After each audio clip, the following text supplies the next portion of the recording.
Bonjour à tous et bienvenue sur le blog de la Drive Academy, le blog où l'on apprend à conduire.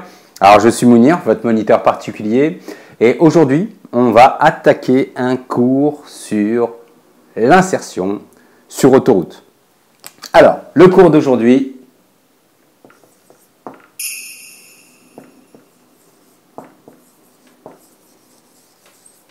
est sur l'autoroute.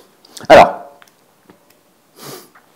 je sais que beaucoup d'entre vous sont très intéressés parce que l'autoroute, c'est souvent synonyme de difficultés, de problèmes à gérer l'accélération, l'insertion, le rétrogradage, le dépassement. Alors, je vais dérouler dans un premier temps le programme du cours. Alors, on va avoir dans un premier temps une définition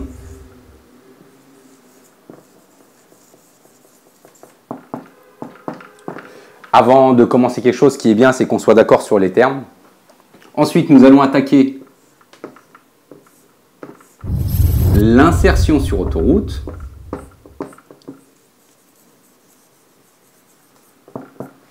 Suivi du dépassement.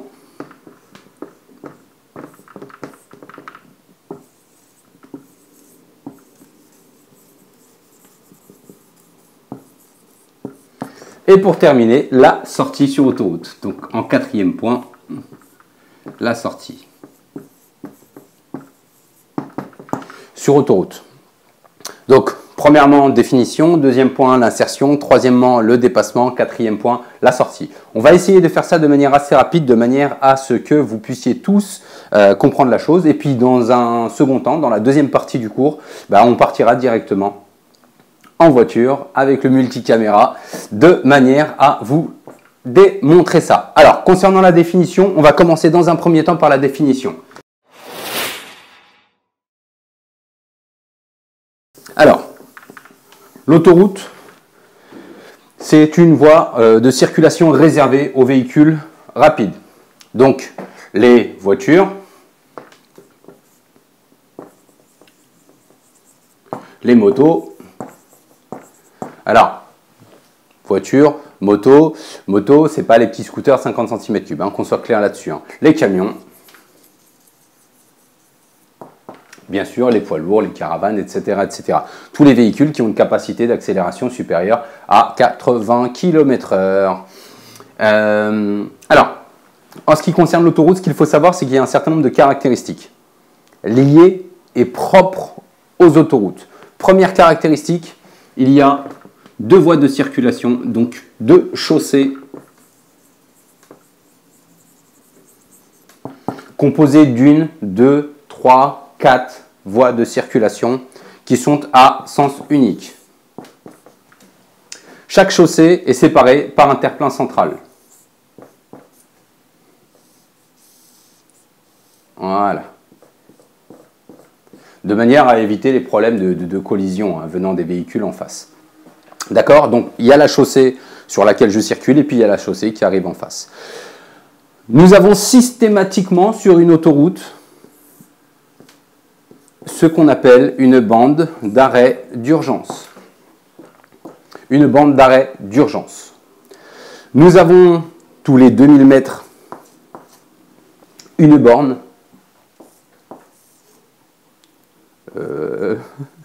Voilà, on va dire que c'est une borne. Donc on va avoir tous les 2000 mètres une borne d'appel d'urgence qui va nous permettre de communiquer les informations relatives à notre position à la centrale qui gère l'autoroute. Les autoroutes ne sont plus gérées par l'État, ce sont des sociétés privées qui gèrent les autoroutes. Donc bien entendu, vous allez avoir un panneau d'accès qui va être sur fond bleu. Systématiquement, à chaque fois que vous voyez un fond bleu, c'est que nous avons accès à une autoroute. Vous allez avoir une voie d'insertion et une voie de sortie. C'est clair jusque-là? Ok, je vais faire un petit peu de place sur le tableau.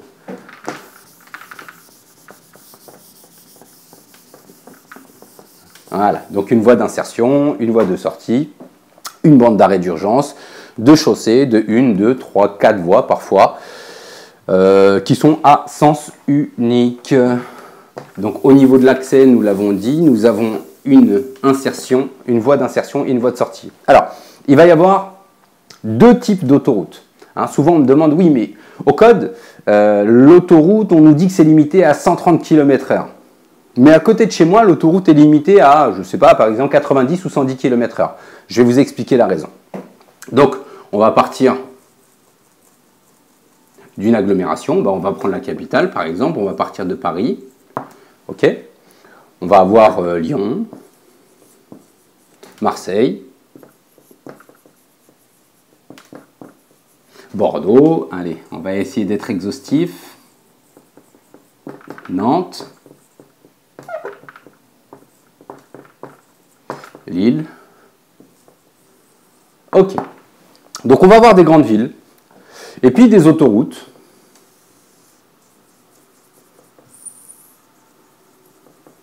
qui vont relier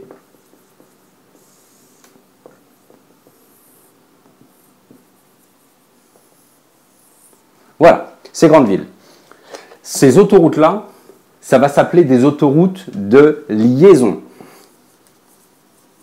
Elles ont la particularité de lier les grandes villes. Majoritairement, ces autoroutes sont limitées effectivement à 130 km/h.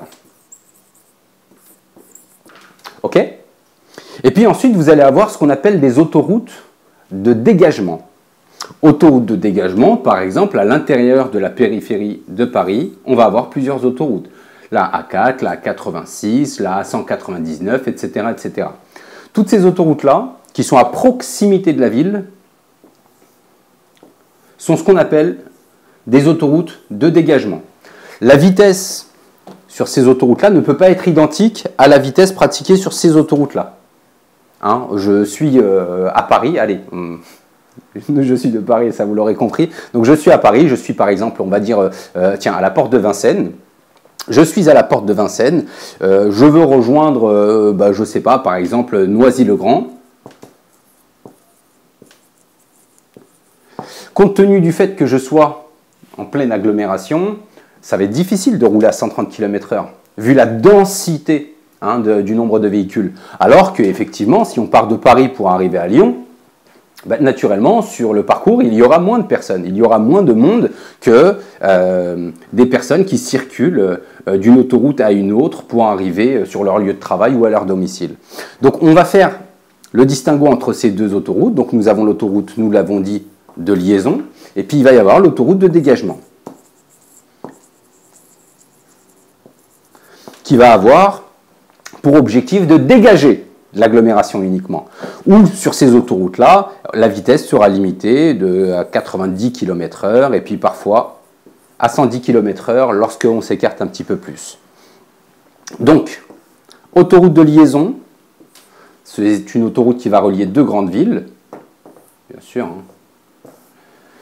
Et autoroute de dégagement, c'est une autoroute, c'est exactement la même autoroute, c'est le même axe routier, sauf qu'il est aux abords de la ville, ce qui explique le fait que ici, par exemple, alors que je suis limité à 130 km/h, dès que j'arrive à proximité de la ville, la vitesse va passer à 90 ou à 110, et plutôt à 110, et ensuite à 90. Donc tout ça pour s'adapter au trafic. Alors voilà pour les autoroutes de liaison et de dégagement.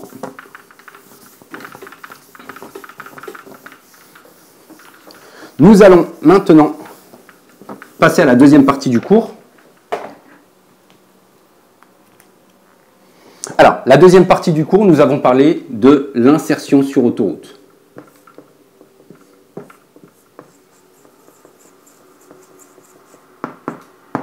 Alors, l'insertion sur autoroute, c'est très simple, mais aussi assez compliqué. Assez compliqué parce que ça fait appel à un certain nombre de sensations. Il est évident que nous, en tant que piétons, nous circulons à une vitesse, allez, je ne vais pas être très précis, mais d'environ 12 km/h. En marche assez rapide. Là, l'idée, c'est qu'il va falloir non pas rouler à 12, non pas à 50 km/h, allure que vous avez généralement en ville, mais il va falloir rouler très fort. Parce qu'il y a beaucoup de véhicules qui sont sur l'autoroute et parce que la vitesse est élevée. Donc il ne faut surtout pas qu'il y ait un delta trop important, une différence trop importante entre votre allure, par exemple, et l'allure des personnes qui sont sur l'autoroute. Hein, on voit qu'il y a 80 km/h de différence. Ça peut être ultra dangereux. Okay ? Alors imaginez juste que vous, en tant que piéton, lorsque vous marchez et qu'il y a une personne qui est à côté de vous et qui court, il peut y avoir une collision, il peut y avoir un certain danger. Alors là, en voiture, c'est encore plus important. Donc le delta ne doit pas être trop important. C'est la raison pour laquelle il va falloir s'insérer avec méthode. Alors, on attaque tout de suite les explications concernant l'insertion sur autoroute. Alors, l'autoroute, donc on va partir sur le principe que, je vais vous dessiner uniquement votre voie. Hein. Ok, donc nous avons notre terre-plein central qui se trouve ici. Tac, les véhicules qui sont dans ce sens-là. Et puis les véhicules, paf, paf. Ok. Et puis enfin, votre bande d'arrêt d'urgence qui est là. Ok, donc nous, notre objectif, ça va être d'être en mesure de pouvoir nous insérer correctement. Donc, lorsque vous allez arriver sur l'autoroute, vous allez avoir ici ce qu'on appelle un zébra. Donc le zébra, c'est le petit dessin que vous avez juste avant votre voie d'insertion. Ok, donc il est un petit peu plus... Les proportions ne sont pas exactes. Hein. Au niveau du zébra, vous allez avoir un panneau « Cédez le passage » qui vous informe que vous n'avez pas la priorité sur l'insertion. D'accord? Nous sommes hors agglomération. D'accord? Ce sont les véhicules qui sont présents sur l'autoroute qui vont avoir la priorité de passage par rapport à vous. Donc vous allez devoir observer correctement autour de vous, gérer votre allure, donc dans l'accélération, ou je dirais même la décélération si vous avez accéléré un petit peu trop fort, de manière à permettre à ces véhicules de pouvoir circuler correctement et de vous insérer sans problème. Alors, l'usage veut que lorsqu'un véhicule se trouve sur l'autoroute et qu'il vous repère avec votre clignotant à gauche, il va avoir tendance à venir se placer sur la voie centrale pour vous faciliter le passage. Alors, c'est absolument pas une obligation, que ce soit clair. Hein. Ce véhicule n'a pas l'obligation de venir se placer là. S'il y a un véhicule qui est à côté de lui, il n'aura pas cette possibilité-là. Et peut-être qu'il n'en aura même pas envie, peut-être qu'il ne va même pas y penser.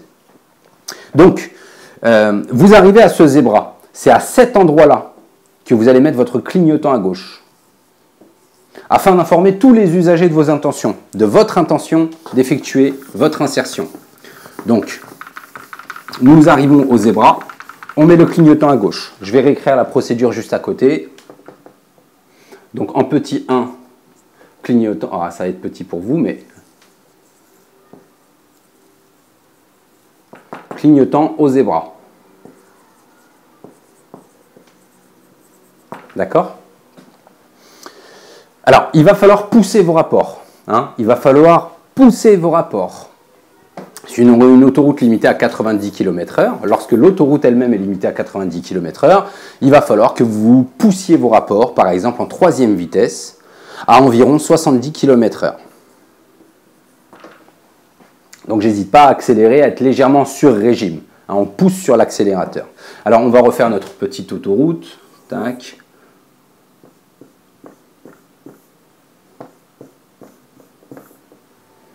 Voilà, on va faire une autoroute toute petite.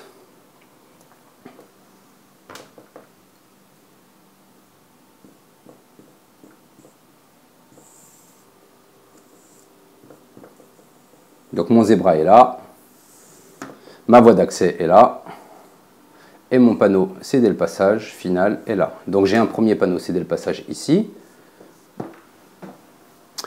Il va falloir que vous ouvriez les yeux. Là, juste après ce panneau-là, vous allez avoir ici une limitation de vitesse, 110 ou 90. D'accord? 110 ou 90. Il va falloir que vous ouvriez les yeux de manière à définir quelle est l'allure qui correspond à cet axe-là. Comme je vous l'ai dit, on ne sait pas quelle va être l'allure sur l'autoroute dans laquelle on va être. Donc j'ouvre mes yeux, je regarde le plus loin possible, je suis placé ici, tac. J'arrive au niveau du zébra, je mets mon clignotant à gauche. À partir du moment où j'arrive là, il va falloir que je contrôle dans mon rétro central et dans mon rétroviseur latéral. Mon rétroviseur central, il va me permettre d'avoir une vue. Tac, on va peut-être changer de couleur.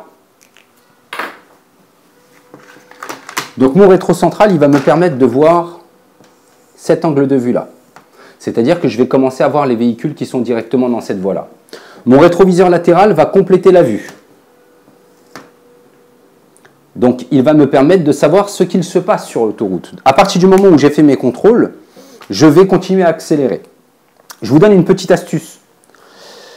Si vous voyez un véhicule dans le rétroviseur central et dans le rétroviseur latéral, c'est qu'a priori ce véhicule est loin de vous. Il faut le comprendre. Si je vois mon véhicule dans le rétroviseur central et dans le rétroviseur latéral, c'est que ce véhicule est loin de moi. À ce moment-là, je vais pouvoir mettre les gaz et accélérer pour pouvoir m'insérer en toute sécurité. Donc mon clignotant est là. Et puis au fur et à mesure de mon avancée sur ma voie d'accélération, je vais pouvoir continuer à suivre. J'ai défini que le véhicule qui était ici était relativement loin. Je décide donc de venir m'insérer sur l'autoroute. Alors, pour s'insérer sur l'autoroute, il va falloir 3 contrôles. Premier contrôle dans le rétroviseur central, deuxième contrôle dans le rétroviseur latéral et troisième contrôle dans l'angle mort. Il faut observer vos angles morts. Alors l'angle mort, ça ne sert à rien d'aller me le chercher en tournant la tête complètement, en essayant d'avoir une vue sur ce qui se passe derrière vous. C'est ridicule. Parce que non seulement vous risquez d'embarquer votre volant avec vous, et en plus de ça, ce qui se passe derrière vous, si vous avez un peu du jugeote, vous arrivez à le voir dans vos rétroviseurs. L'angle mort, c'est une zone que vous n'arrivez pas à voir. C'est cette zone-là, l'angle mort. Donc quand je conduis, il n'est pas question que je fasse ça. Je ne me retourne pas complètement pour aller chercher l'information derrière.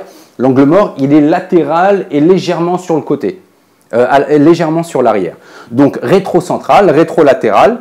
Théoriquement, je vais apercevoir... Donc ici,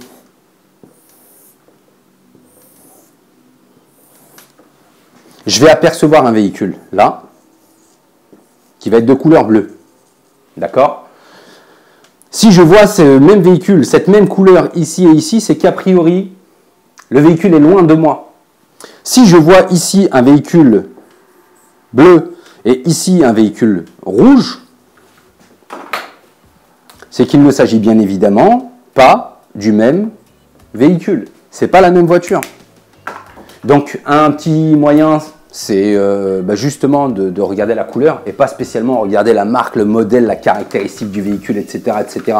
C'est vraiment pas important.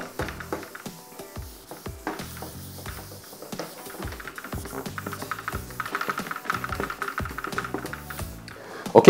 Donc en 2, je vais observer autour de moi.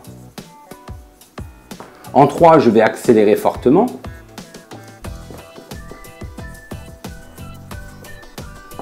Et puis en 4, je vais aller m'insérer.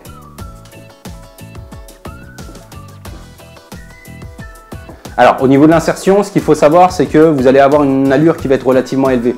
Alors, on y va mollo sur le volant. Pas besoin de tourner le volant fort. On tourne légèrement le volant et vous allez voir que votre véhicule il va suivre une bonne trajectoire. Donc, je signale, j'observe autour de moi, j'adapte mon allure et puis finalement, je vais finir par m'insérer. Si vous n'avez pas suffisamment d'espace, sachez que vous avez la possibilité d'utiliser la bande d'arrêt d'urgence. Ce n'est pas recommandé parce que ça voudra dire que cette étape-là d'observation et d'accélération n'aura pas été correctement jugée et effectuée. Mais ne paniquez pas, ne pensez pas qu'il va falloir s'arrêter sur l'autoroute, s'arrêter sur la bande d'arrêt d'urgence ou quoi que ce soit. On va pouvoir continuer légèrement. Donc, je signale lorsque j'arrive au zébra, j'observe autour de moi, rétro-central, rétro-latéral, j'accélère, mais une véritable accélération, on pousse sur les rapports. Passez-moi l'expression, mais même si vous faites crier un peu votre moteur, si vous le faites un petit peu gueuler, c'est pas grave. Ensuite, je vais aller m'insérer une fois que la voie est libre, en ayant au préalable contrôlé mon rétro-central, latéral et angle mort. D'accord? Donc voilà en ce qui concerne l'insertion.